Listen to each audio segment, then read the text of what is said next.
સમાચાર છોટાઉદેપુરથી મળ્યા છે। છોટાઉદેપુરના નસવાડીના ડુંગર વિસ્તારોમાં પીવાના પાણીની સમસ્યા યથાવત છે।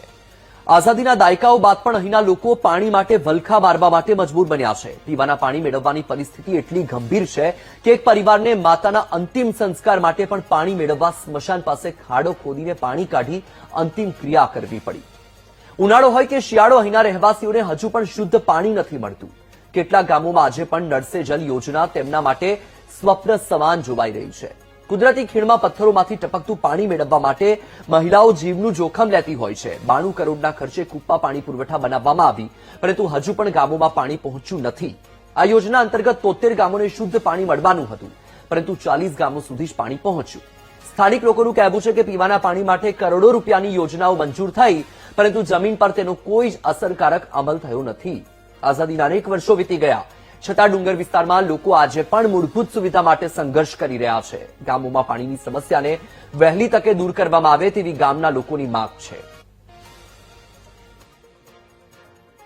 મારે એટલી વિકાસ છે કે પાણી માટે બહુ તકલીફ છે, તો પાણી માટે મેં રજૂઆત કરી બધાનું, આપણે સરપંચને રજૂઆત કરી અને ધારાસભ્યને રજૂઆત કરી, બધાની વાત રજૂઆત કરી કે ભાઈ મારે કોઈ વાત સાંભળતા નહીં। એટલે માટે મારે જો આજે મારે મા મરી ગઈ છે ને, એને પીવા માટે હું ખાડો ખોદીને પાણી પીવાઈ ગયું।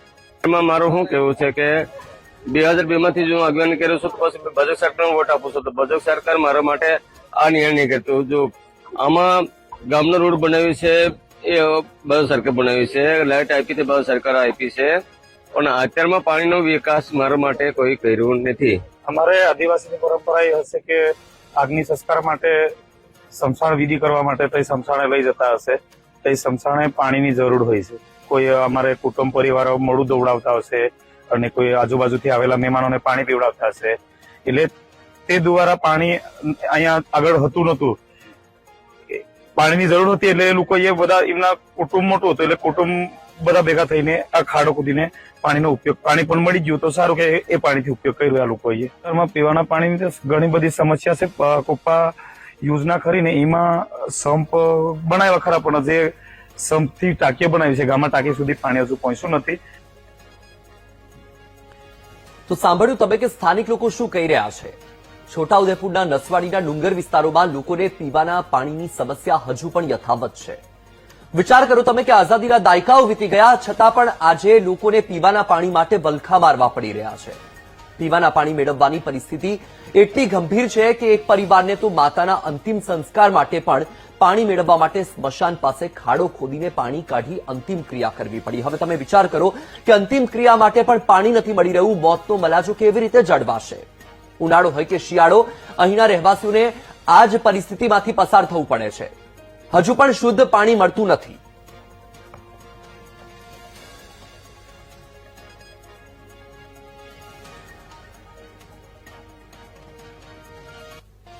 કુપ્પા જૂથ પાણી પુરવઠા યોજના એ નસવાડી તાલુકાનું છેવાડાનું મહારાષ્ટ્ર, મધ્યપ્રદેશ અને ગુજરાતની બોર્ડર ઉપર નર્મદા નદીની અંદર આ યોજના ચાલી રહી છે।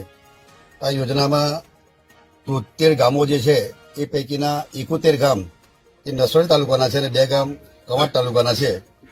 ત્યાં પણ WTP પ્લાન્ટની ક્ષમતા ગણીએ તો 8.50 MLD ની કેપેસિટી છે।